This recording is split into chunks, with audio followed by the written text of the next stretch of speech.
If Bravo hadn't barked, the world would have never known. At first, it just sounded like an ordinary dog doing his job, maybe too enthusiastically.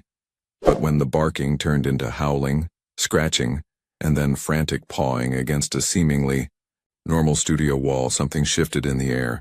The agents paused, eyes locked. Suddenly that wall didn't look so normal anymore. This wasn't just a dog with a strong nose. This was a living alarm bell for a truth no one wanted to face.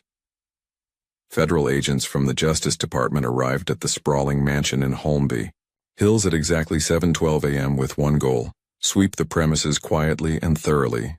No press, no neighbors, no leaks. The official reason was a tip about a possible obstruction of justice. Unofficially, everyone on the team knew exactly whose house they were walking into, and how careful they'd need to be. Diddy's mansion wasn't just a home. It was a fortress wrapped in luxury, designed to distract you with gold plaques, platinum records, and walls lined with $40,000 art pieces. But Bravo didn't care about Grammy Awards. The 4-year-old Belgian Malinois was trained to detect hidden rooms, trace scents buried beneath concrete, and respond only to threats, dead or alive. Agent Lila Hart was the first to notice something was off. Bravo's stiff, she whispered to her partner, adjusting her earpiece. They'd been in the home for only 15 minutes. Most of the ground floor had been cleared with nothing unusual, aside from a hallway wall lined with photos of Diddy posing with nearly every major pop icon of the last 20 years. But once they entered the studio wing, Bravo's demeanor changed. His head dropped low, muscles locked. Then he let out one single bark, sharp, alert, and loud. Everyone turned. Bravo stalked to the back of the studio, to a wall that had no seams, no door handles, no vents, just polished oak paneling. He sniffed once, twice, and then lost it. He barked violently, smashing his paws against the wood, gnawing at the corner of the wall. Agent Hart called for silence. Let him work. Diddy stood nearby, arms crossed, smirking faintly. He probably smells the old subwoofer behind there. We had it custom built into the wall, that wood's original. You break it, you buy it. Hart didn't respond. She just watched the dog. Then came the moment no one expected. Bravo stopped barking. He sat, perfectly still, head tilted. Then he growled low, and placed one paw directly over the bottom corner of the paneling. Hart kneeled beside him, knocked softly. Hollow. She looked up at her team.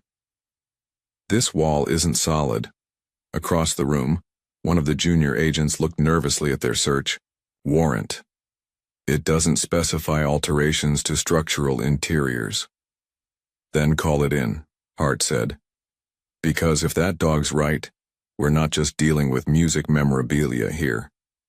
They paused the sweep, secured the perimeter, and waited for clearance. 15 minutes of silence passed.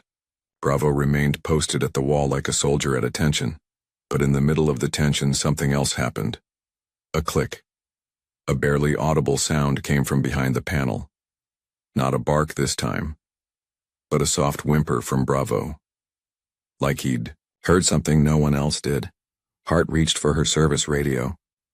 Tell command we may have movement behind an interior wall. While they waited, one of the techs ran a portable thermal scanner across the panel. No heat signatures, but there was a pocket of colder than normal air behind the wood. You guys don't think, one whispered. Hart held up her hand. We wait for the green light. By the way, if you believe in justice, real heroes, and dogs that speak with their actions, not their voices, don't forget to subscribe to our YouTube channel, Heroes for Animals. These are stories that deserve to be told. Back at the studio, Diddy grew impatient. This is ridiculous, he muttered. You're treating my home like a crime scene. Hart didn't flinch. Only one reason a canine reacts like that to a wall, she said. She stared straight into his eyes. There's something behind it. Just then the radio buzzed. Green light. You're clear to proceed. Agent Hart gave the signal. One of the agents retrieved a crowbar and gently tested the edge of the panel Bravo had targeted. It creaked. Hart glanced at the dog. Good boy, she whispered. Then she pried it open. What they found wasn't a wall. It was a door, a hidden one, leading into something no one was prepared for. The panel didn't fall off with a bang. It slid, like a whisper revealing a secret. Behind the oak panel was a narrow passage. Not a panic room. Not a wine cellar. Just a dark, unfinished hallway, barely wide enough for a man to squeeze through sideways. It smelled old, dusty, but more than that, it smelled wrong. Bravo didn't wait for a command. He stepped forward, ears perked, moving slow and low, like a seasoned scout entering enemy ground. Light, Agent Hart said. An agent flicked on a flashlight, casting a beam down the cramped corridor. The walls were unpainted concrete. No insulation, no wallpaper. Just cold industrial cement, buried behind luxury. This wasn't built for aesthetics, one of the agents mumbled. It's for hiding something. The hallway ended about 15 feet in. A steel door stood at the end, no knob, no keypad. Just a small latch and an old-school bolt, the kind you'd expect in a storage unit, not a $30 million mansion. Hart approached it cautiously. She didn't touch the handle. She listened first. Silence. No air movement. No buzz of electricity. No hum from electronics. "Bravo?" she called, softly. The dog sat at her feet, tail stiff, nose twitching like it was tracking something beneath the door. Hart looked at her team. "We're not forcing this until we have forensics prepped. We're sealing it until we get a team with evidence. Gear."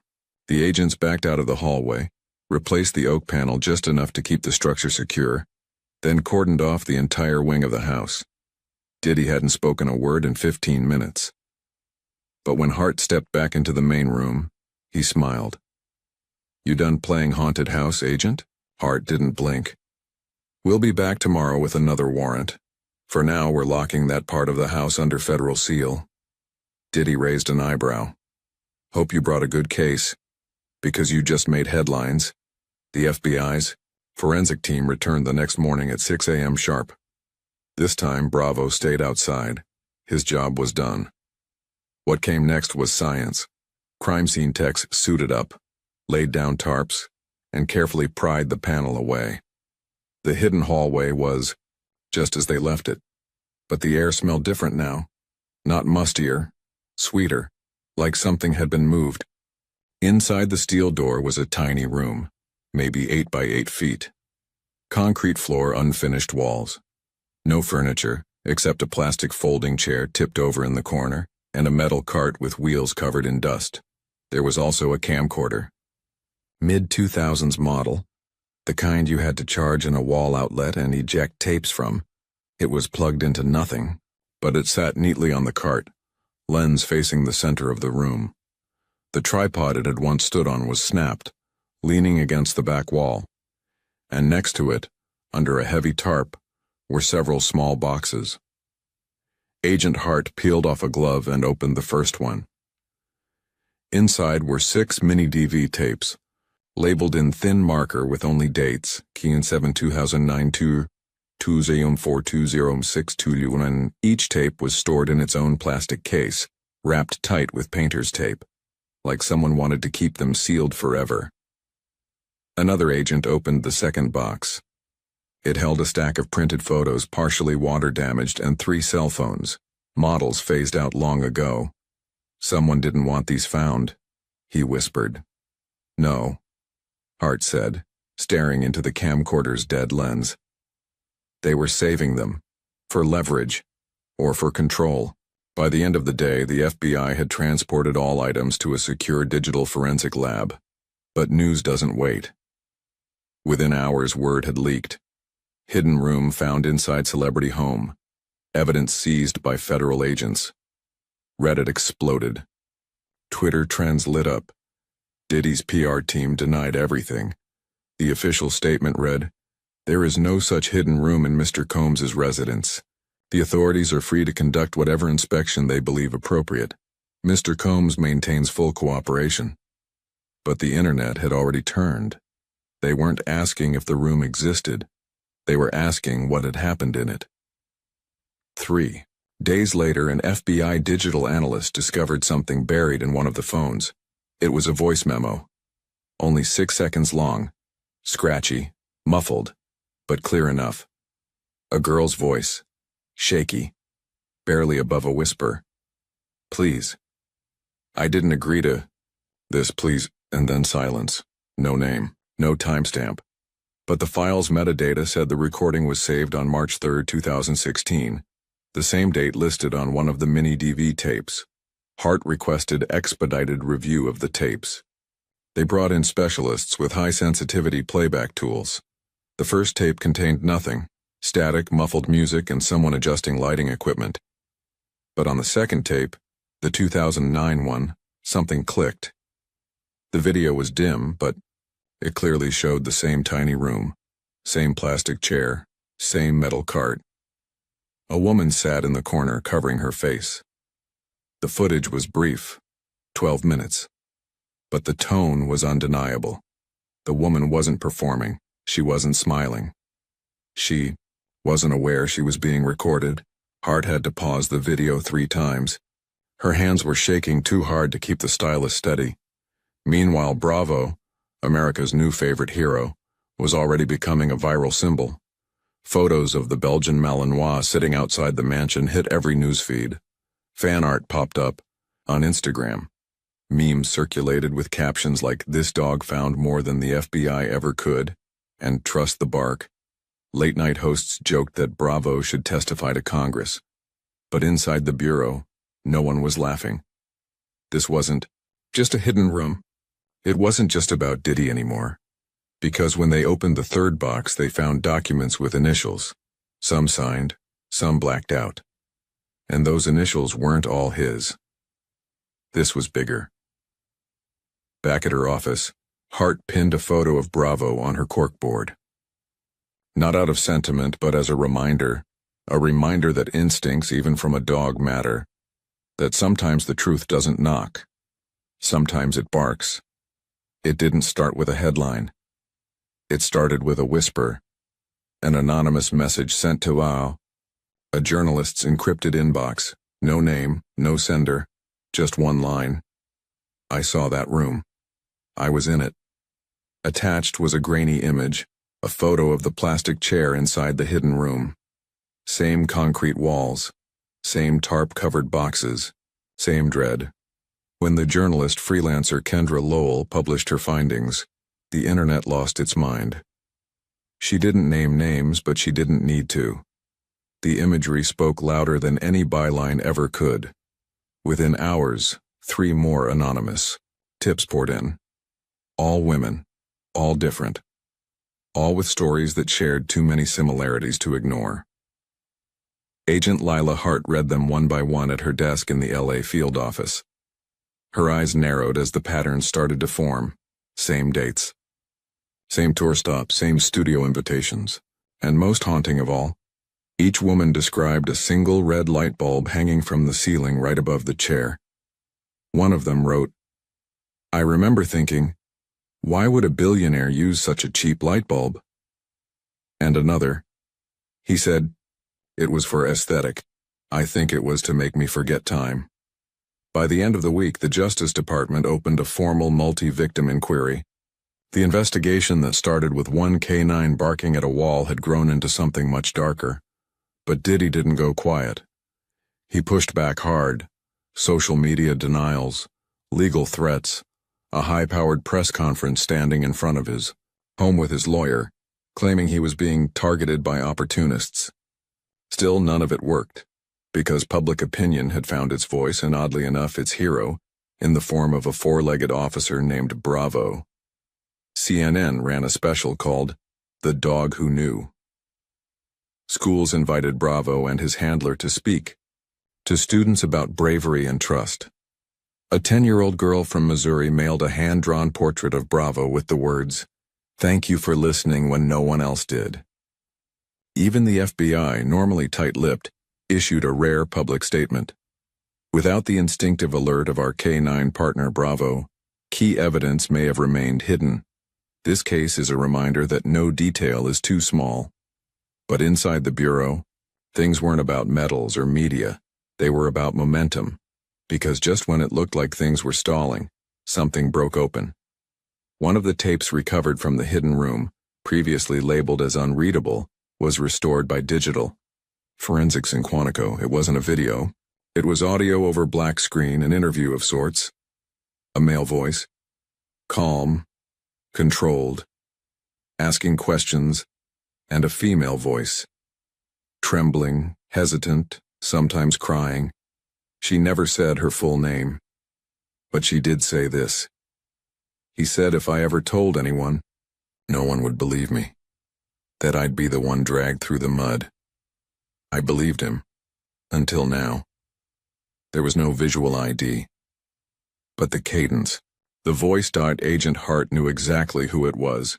Cassie Ventura, former girlfriend, former artist under Diddy's label. And for years, the subject of rumors no one dared confirm. Hart called the DOJ immediately. They brought in Cassie's legal team under closed pretense. Told them what they had. Played only part of the tape. No threats, no pressure, just a simple ask. Is she ready to speak?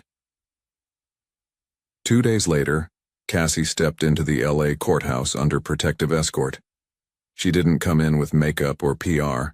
Glam. She wore jeans, a sweater, and sunglasses too big for her face. But when she removed them inside the secured conference room, her eyes told the truth before her voice ever did. I've waited so long for someone, anyone, to believe me, she said. And it took a dog. Hart didn't interrupt. She just listened. Cassie's statement was nearly 5 hours long. She named places, times, details no one outside the inner circle could have known. And then she did something braver than anyone expected. She waived her right to remain anonymous. She asked to testify. Not just for herself, but for every woman who had emailed, called, or stayed silent out of fear. The day the press got hold of Cassie's official statement, social media collapsed under the weight of disbelief and rage. But it wasn't just anger. It was clarity. Because now the public didn't need to connect dots. The dots had connected themselves, and they all pointed back to the same place. That wall, that chair, that dog. Cassie's court testimony was scheduled for early fall. In the weeks leading up, Bravo was reassigned to ceremonial duties. He wasn't sent back to regular K-9 patrol. The Bureau had other plans. They were preparing to honor him with the National Medal for Valor, the first time a K-9 would receive it in a high-profile civilian criminal investigation. The award wasn't just symbolic, it was historical, because what Bravo uncovered wasn't just hidden. It was buried, intentionally, repeatedly, and no human ever came close to exposing it. In a quiet moment before the ceremony, Hart knelt beside Bravo outside the federal building. She scratched behind his ear and whispered, "You saved more than evidence, you know." Bravo blinked slowly, then leaned his head into her hand. "You saved time. Time these women would have never gotten back." That night, Cassie posted her first statement in over a year. It was one sentence. He told me I wouldn't be believed. But I was. Because of a dog. No one expected the courtroom to be full. But by the time Cassie took the stand, every seat in the gallery had been claimed by reporters, survivors, activists, and ordinary people who just wanted to witness the moment someone finally spoke up and wasn't silenced. Outside, crowds filled the street in front of the Los Angeles Federal Courthouse. Some held signs, others held their breath. The cameras were relentless, the security even more so, but inside the courtroom it was quiet. You could hear the air vents. You could hear pens clicking, and when Cassie began to speak you could hear a pin drop.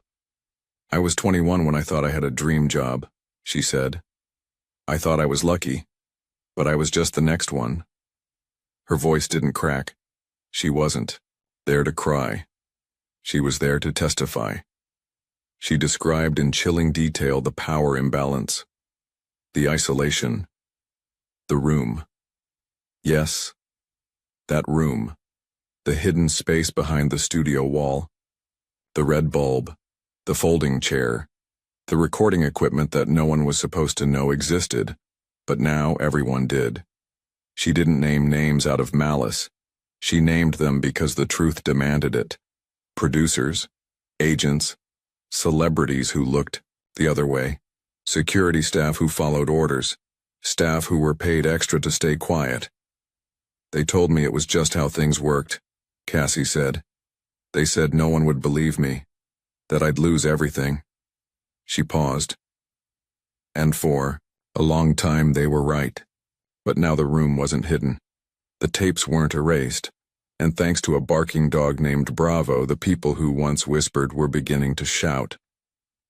After Cassie testified, 3 other women came forward. They didn't testify in public, but their sworn statements were added to the federal record. One of them included photos she'd taken inside the room.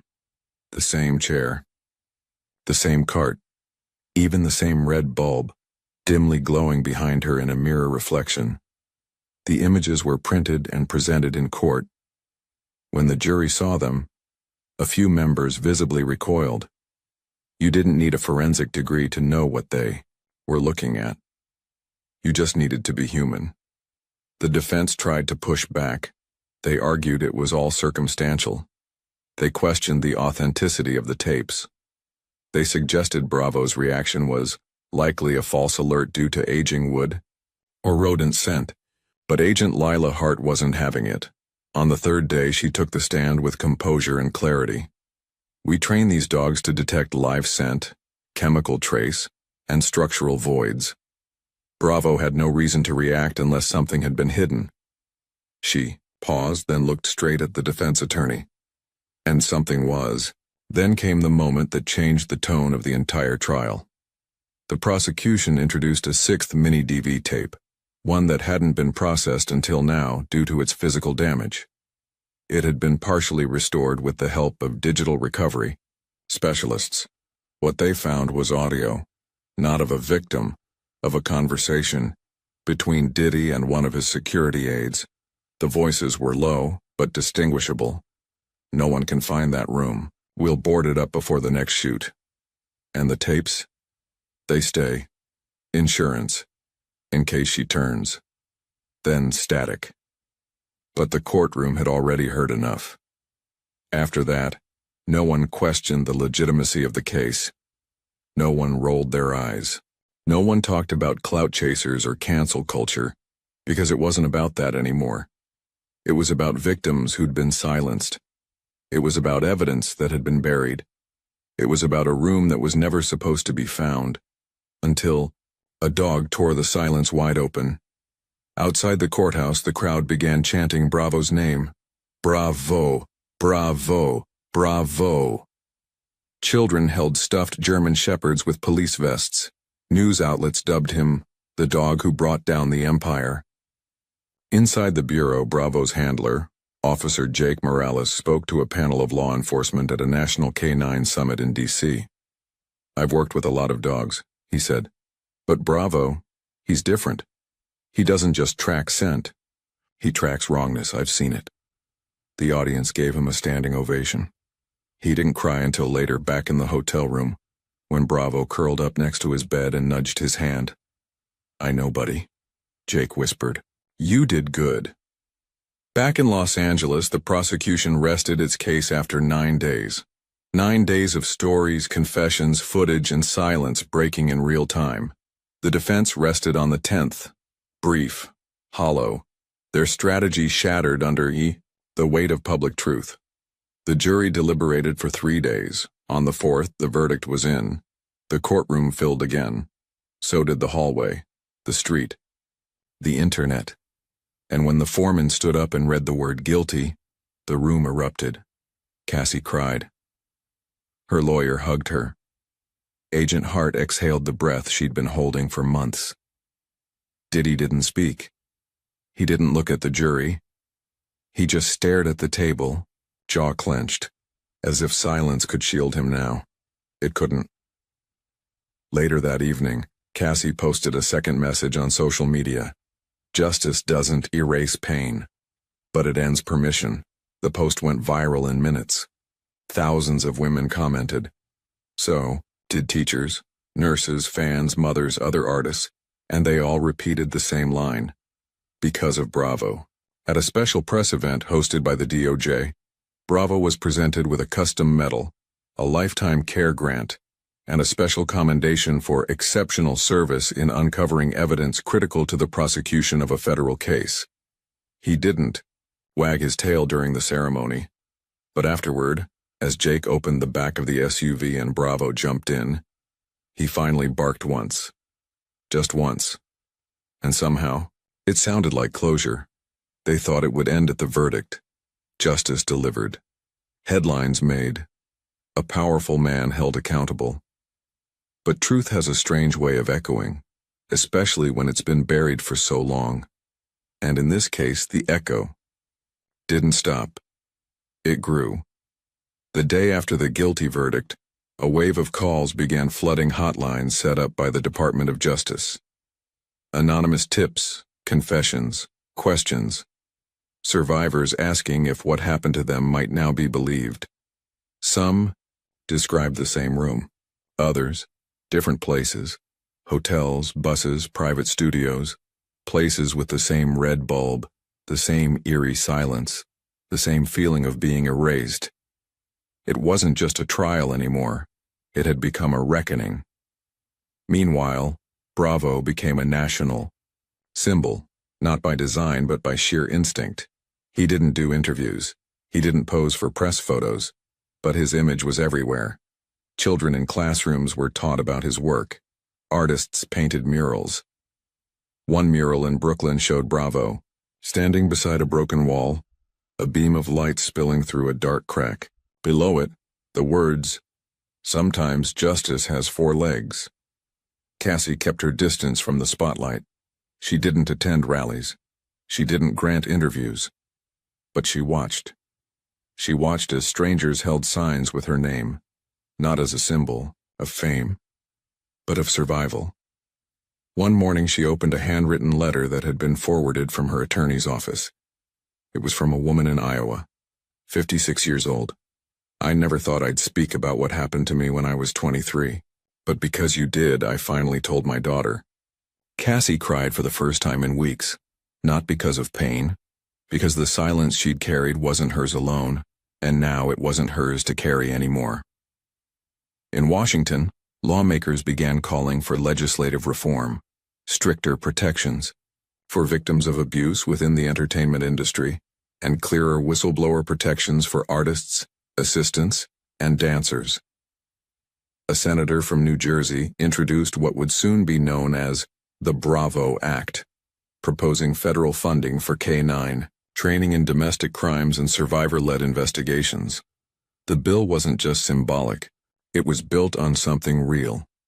A report published by the Bureau noted, the detection by K-9 Bravo led to the discovery of concealed evidence that human agents would have otherwise overlooked.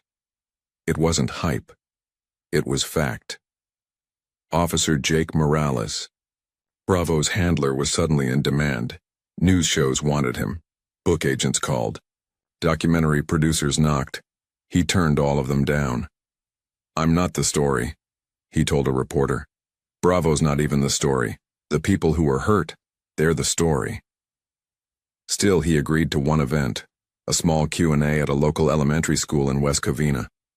Dozens of kids showed up. They didn't want to talk about Diddy. They didn't understand legal strategy or chain of custody.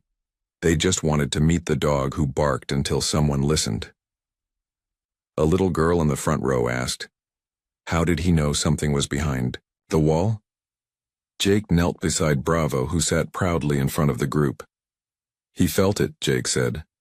"Dogs don't think like us. They don't lie to themselves. If something's wrong, they trust it. And they act." The room was quiet. "Do you think people can learn to do that?" another kid asked. Jake smiled. "I think we already know how. We just forget." At the federal courthouse, Agent Lila Hart continued working the expanding investigation.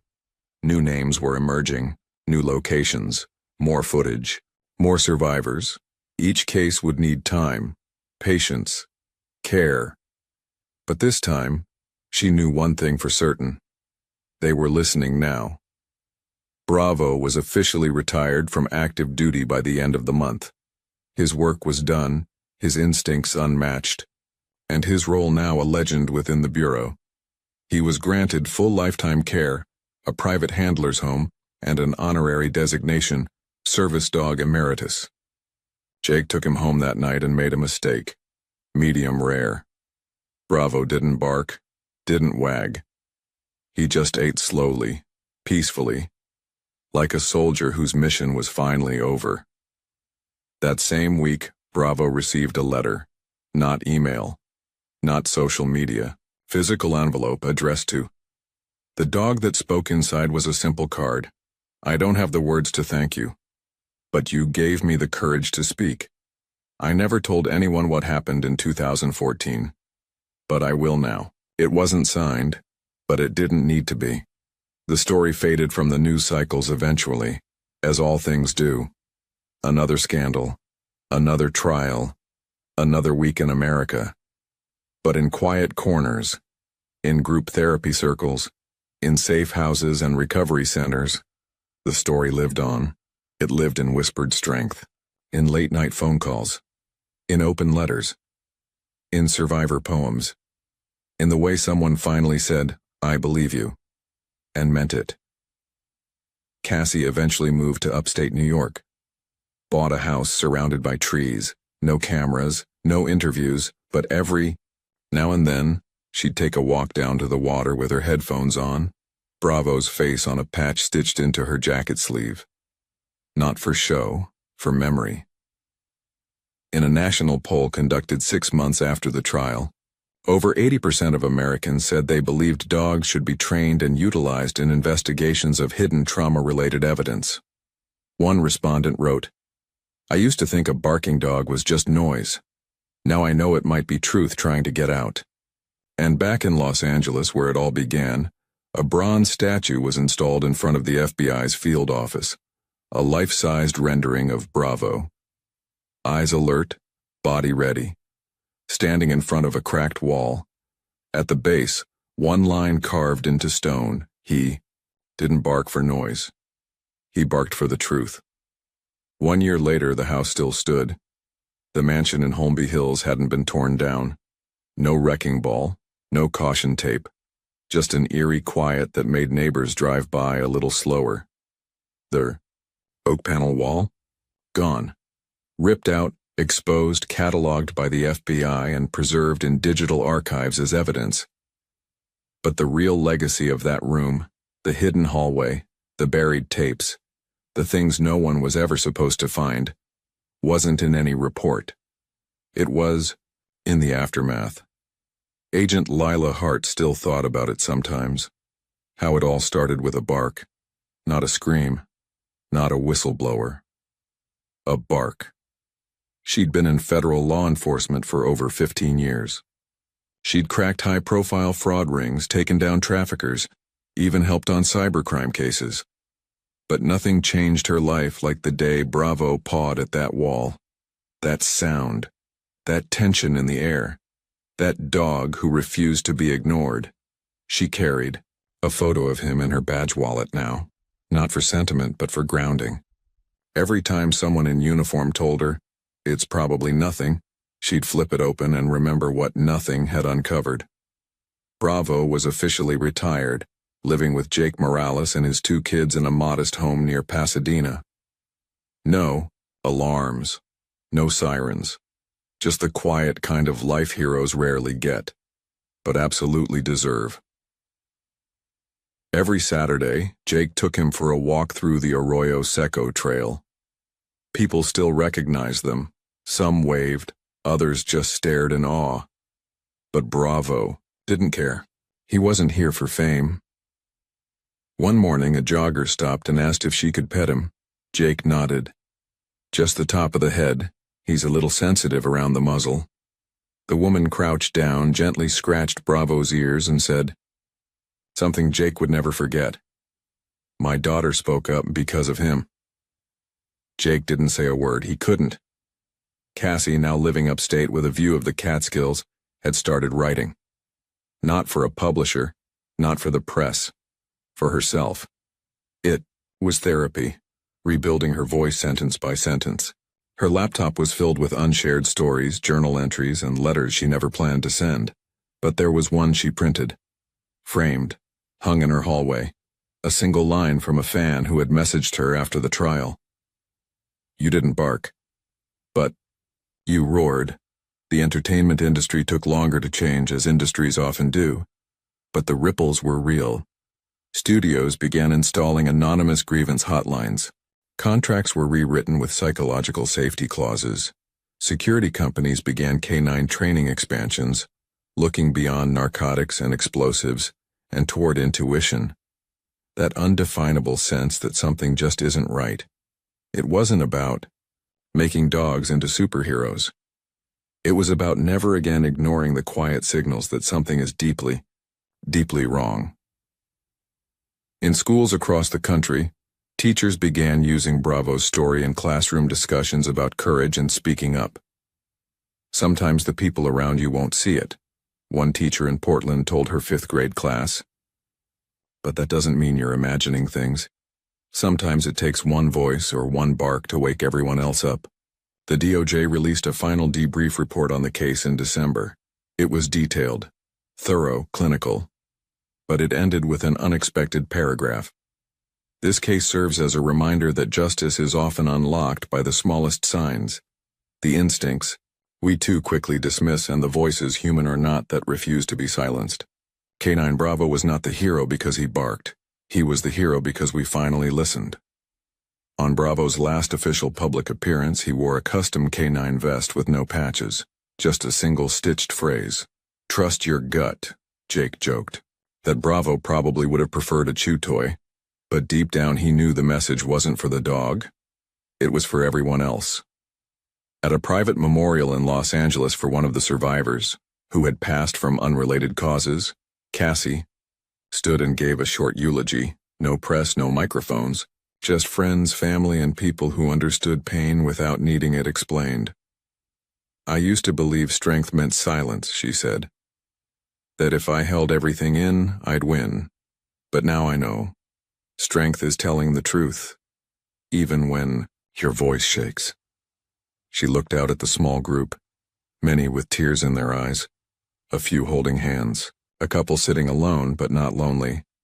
"And sometimes," Cassie added, "strength sounds like a bark in the dark." Bravo passed away 3 years later, peacefully, at home, curled at the foot of Jake's bed. The news made national headlines. Hero, K9 who exposed hidden room in celebrity case dies at 8. Tributes poured in, videos, artwork. A poem from a young girl in Colorado that simply read, "You didn't speak, but I heard you." Jake, Cassie, and Agent Hart all attended the private burial. No cameras, no fanfare, just 3 people who knew exactly what that dog had done for the world, and for them. A year later, the FBI opened a new K9 training facility. The first of its kind focused on behavioral instinct detection, not just scent, not just movement, but emotion, and at the entrance of the building was a bronze statue. Bravo, sitting, head tilted, paw raised gently toward an invisible wall. At the base, engraved in steel, he barked once, and the world listened.